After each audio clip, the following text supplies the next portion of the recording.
Hi everyone. I wanted to talk to you about Obama. Some of the stuff I'm going to tell you about might sound really far out, but hear me out because I think there could really be something to this. So I'm going to first of all start with the stuff you probably already know about, and then I'm going to get into some of the other stuff. So first of all, there's the birth certificate. I mean, you know, officially he was born in Hawaii, but then his Nana said he was born in Kenya, and that started this whole thing.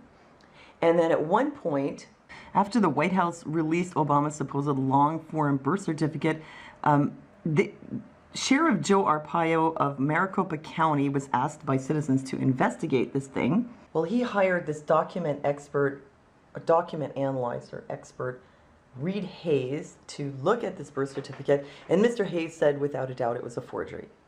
Okay, but I'm not here to have like a big birther discussion with you about this. I'm going to go in a different direction. So while people are discussing about whether he was born in Kenya or he was born in Hawaii or whatever, meanwhile, CIA DNA test reveals Barack Obama was adopted. Okay, his mother was supposedly a woman called Stanley Ann Dunham, and at one point she had a picture taken in July 1961 when she was supposed to be in her third trimester, according to the official story. Yet in the picture she doesn't look pregnant. And what's more, it says here, CIA did a DNA test on the grandparents using saliva from glasses, which conclusively rules out any relationship between Obama and the Dunhams. Whatever his DNA is, it's very well protected. I recently found out from Janet Phelan, investigative reporter, that Obama has people following him around, picking up any traces of his DNA that might be left behind, as in little bits of hair or saliva on a glass. So for some reason, they're very careful to make sure that nobody gets hold of his DNA. Like, why all this confusion and secrecy? Well, some of the answer may lie here. Freeman says Obama is a clone of an Egyptian pharaoh.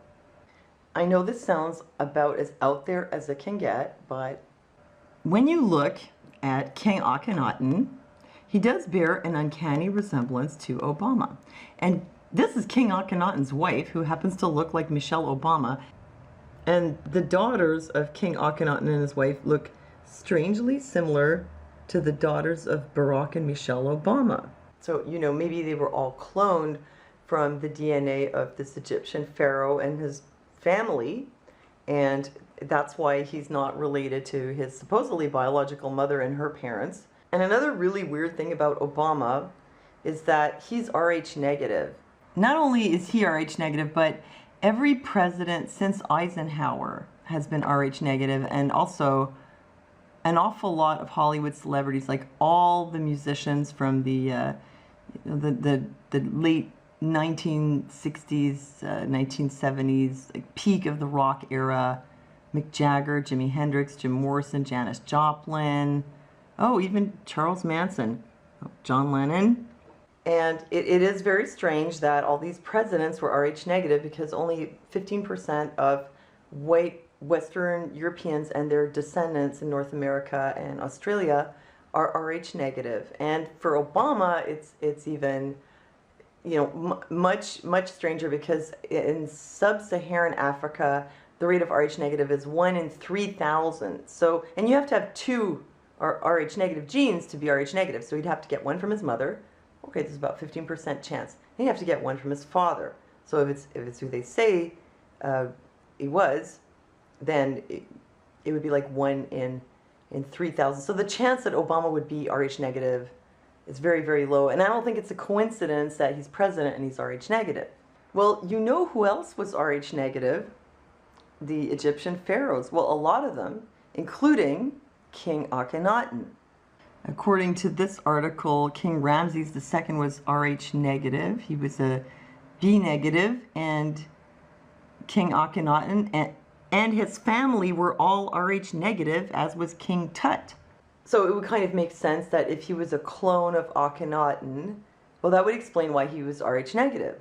Again, I know it sounds really far out, but you got to understand, like, the chance that he would be Rh negative to begin with is really remote. And then you look at all this other stuff, the birth certificate, this mysterious pregnancy, no DNA connection to his supposed biological family, and his uncanny resemblance to King Akhenaten and Michelle Obama and the kids too, you have to consider that maybe he really is a clone, and that he was chosen on purpose. It's not a coincidence that he's Rh negative, and that's why he's the president. And that's not all that's weird about Barack Obama's life. Mars visitors Basiago and Stilling confirmed Barack Obama traveled to Mars. So as they explain here, there's Andrew Basiago, who is a lawyer from Washington, D.C., who served in DARPA's time travel program Project Pegasus in the 1970s. And there's fellow chrononaut William B. Stillings, who was also in the Mars program. And they say that Barack Obama was in that program with them as a teenager, and that he time traveled to Mars. You don't believe it? Well, you know what? I probably wouldn't believe it either if I just heard somebody like, I don't know, me tell them that. But as it happens, I have spoken to both Andrew Basiago and William Stillings, and in my opinion, they're not crazy and they're telling the truth. Andrew Basiago is he's a functional person. He's a lawyer in Washington. He's a well-respected person. He was in the DARPA program. So I guess it's up to you whether you want to believe them, but I wouldn't write it off as crazy talk. And it would kind of make sense that if you were going to resurrect King Akhenaten, you'd probably send him to Mars. He would be a good candidate for something like that. So this Mars traveling clone of Akhenaten, Rh negative. There's another thing that you might want to know about him.